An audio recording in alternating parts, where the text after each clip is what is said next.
لە خەبات و خۆڕاگری بەندکراوانی سیاسی پشتیوانی بکەین لەگەڵ زیاتر داماوبوونی کۆماری ئیسلامی لە بەڕێوەبردننی وڵات و بەرەنگاربوونەوە لەگەڵ بزوتنەوەی ناڕەزایەتی و خەباتکارانەی کرێکاران لەوانە مامۆستایان، خانەنشین کراوان، زەرەرمەندانی بازاڕی بورس و دامەزراوە ماڵیەکان، بەندکراوانی سیاسی و چالاکانی مەدەنی، شایەدی نمایشی نظامی ناکاریگەر، دیداری بێ ئاکامی سەران لە مسکۆ، پاشەکشە لە بەرامبەر ڕۆژاوا لە دانوستانە ناوەکیەکان و تونبوونەوەی سەرکۆت لە ناوخۆین. سەرانی ڕژیم بۆ هێزنواندن لە بواری سەرکۆت زۆر جار بە پەرەپێدانی وەحشیگەری دژ بە بەندکراوانی سیاسی ئەولەویەت دەبەخشن. چونکە پێیان وایە بەندکراوان دەست بەسرا و دیلی ئەوانن. بەڵام ئەوان لە قۆناغەکانی ئەم دوایانەدا بەردەوام لەگەڵ خۆڕاگری بەندکراوانی ژن و پیا و بەرەو ڕووبوونەتەوە.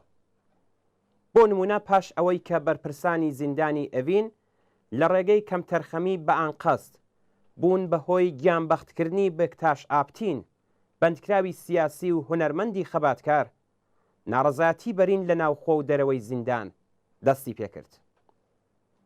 لە 22 مانگی بەفرامباردا 6 کەس لە بەندکراوانی ناوبەندی هەشتی زیندانی ئەڤین بە ناوەکانی مەحموود عەلی نەقی، عەلی ئەسغەر حەسەنی ڕات، مهدی دارینی، حەمید حاج جەعفەر کاشانی، سادق ئومیدی لەپوەندی، پەیمان پوردات لە ناڕەزایەتی بە کەمتەرخەمی ئاشکرای بەرپرسانی زیندان، دەستگای قەزایی و ڕێکخراوی زیندانەکان لە پەیوەند لەگەڵ مەرگی بێکتاش ئاپتین و هەروەها بەهۆی پێڕانەگەیشتن بە داخوازیەکانیان لە ڕۆژی چوارشەممە 22 مانگی بەفرامبار دەستیان دایەمانگرتن لە خواردنی وشک.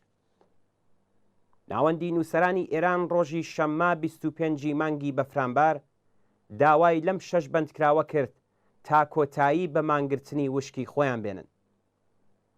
ناوەندی نووسەران ڕوو بەم بەندکراوانە وتی ئەم مانگرتنە چ لە ئێران و چ لە ئاستی جیهاندا ڕنگدانەوەی بەرینی بووە و هەر ئەم واقعیەتەش نیشانی دەدات کە بەندکراوانی مانگرتوو بە ئامانجی خۆیان لە ناڕەزایەتی دژ بە کوشتنی تاوانبارانەی بەکتاش ئاپتین گەیشتوون.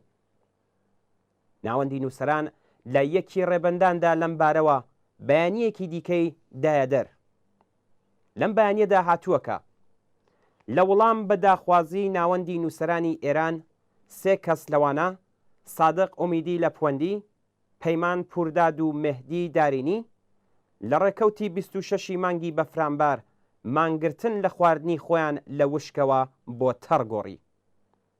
ئەوان هەروەها نیگەرانی خۆیان لە ئاس ڕفاندنی 3 کەسی دیکە لە مانگرتووان واتە حەمید حاج جەعفەر کاشانی، عەلی ئەسغەر حەسەنی ڕاد و مەحموود نەقی و ڕاگواستنیان بۆ شوێنێکی نادیار ڕاگەیاند. بە دوای ئەوەدا فایلێکی سەوتی بڵاو کرایەوە کە باسی لەوە دەکرد کە پاسەوانانی زیندان 2 کەس لەم مانگرتوانە واتە حەمید حاج جەعفەر کاشانی و مەحموود عەلی نەقییان بە بیانووی ئەوەی کە حاڵیان خراپە و دەبێ بۆ نەخۆشخانە بگوازرێنەوە سەرەتا لە بەند هێناوەتە دەرێ و پاش لێدان و کتەککاریان بۆ زیندانی تاران ڕایانگواستون. دەستبەجێ بە دوای ئەوەدا هەواڵی ئەوەش گەیشت کە عەلی ئەسغەر حەسەنی ڕادیش بە بیانووی بێبنەمای هاوشێوە بۆ بەندی 4 زیندانی ئەڤین ڕاگوێزراوە. لە ناو هەموو ئەو مەترسیانەی کە هەڕەشە لە گیانی مانگرتوان دەکات، بارودۆخی سڵامەتی 2 کەس لەم مانگرتوانە نیگەرانیەکانی سەد هێندە کردووە. پەیمان پوردات شێرپەنجەی خوێنی هەیە و عەلی ئەسغەر حەسەنی ڕات کەم ئەندامە. بە پێی زانیاریەکانی ئەم ناوەندە ژمارەیەک لە نەیارانی کۆماری ئیسلامی لە دەرەوەی وڵات بەم مانگرتن لە خواردنە پەیوەست بوون. لە ناوخۆش سینا بەهشتی، موعین حاجی زادە، محەممەد ئەبولحەسەنی و شەکیلا منفەرێت لە 2 زیندانی تاران و قەرچەک و ژمارەیەک لە بەندکراوانی سیاسی پێشوو لە دەرەوەی زیندان بەم مانگرتوانەوە پەیوەست بوون. ئەوان لە پەنا ناڕەزایەتی بە قەتڵی ئاپتین و پشتیوانی لە خواستی مانگرتوانی بەندی هەشت 2 خواستی دیکەشیان هێناوەتە گۆڕێ. وەزیری ئەلیاسی و محەممەدی لە دەست و پەیوەندیەکانی کوشتنی بێکتاش ئاپتین پێویستە لەسەر کار لابردرێن و لەگەڵ بەندکراوانی ئەمنیەتیش هەروەک بەندکراوانی ئاسایی هەڵسوکەوت بکرێت واتە ڕاگواستنیان بە ئیزنی دادیاری ئەمنیەتیەوە گرێ نەدرابێت.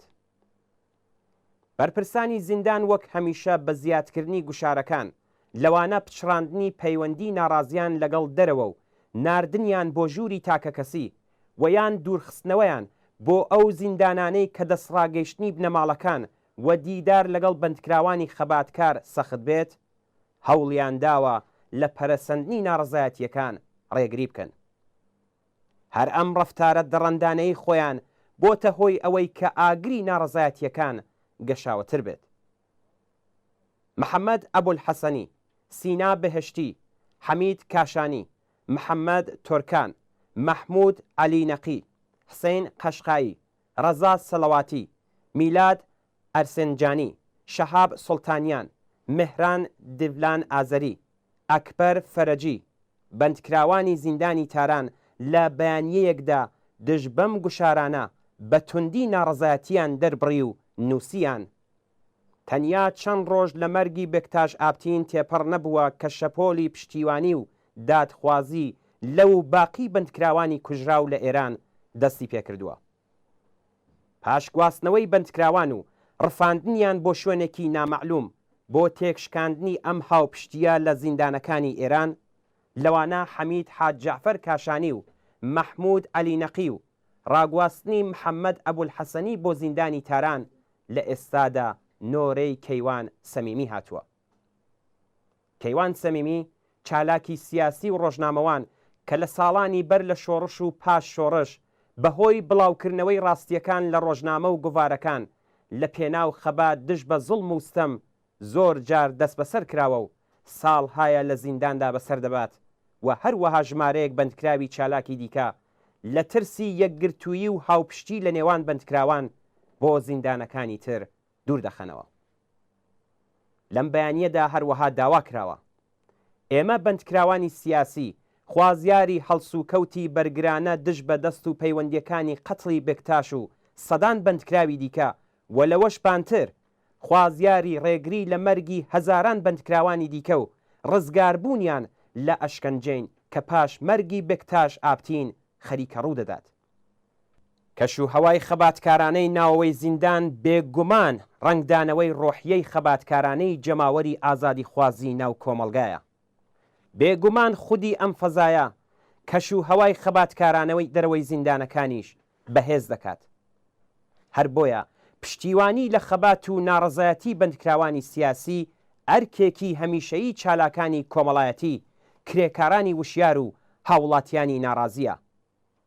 هەڵبەت ئەم ئەرکە تا ئاستێک ئەنجام دراوە بەڵام پێویستە ئەم پشتیوانیانە تاوەدی هاتنی دروشمی بەندکراوی سیاسی دەبێ ئازاد بکرێت درێژەیان بێت و بەهێز بکرێن.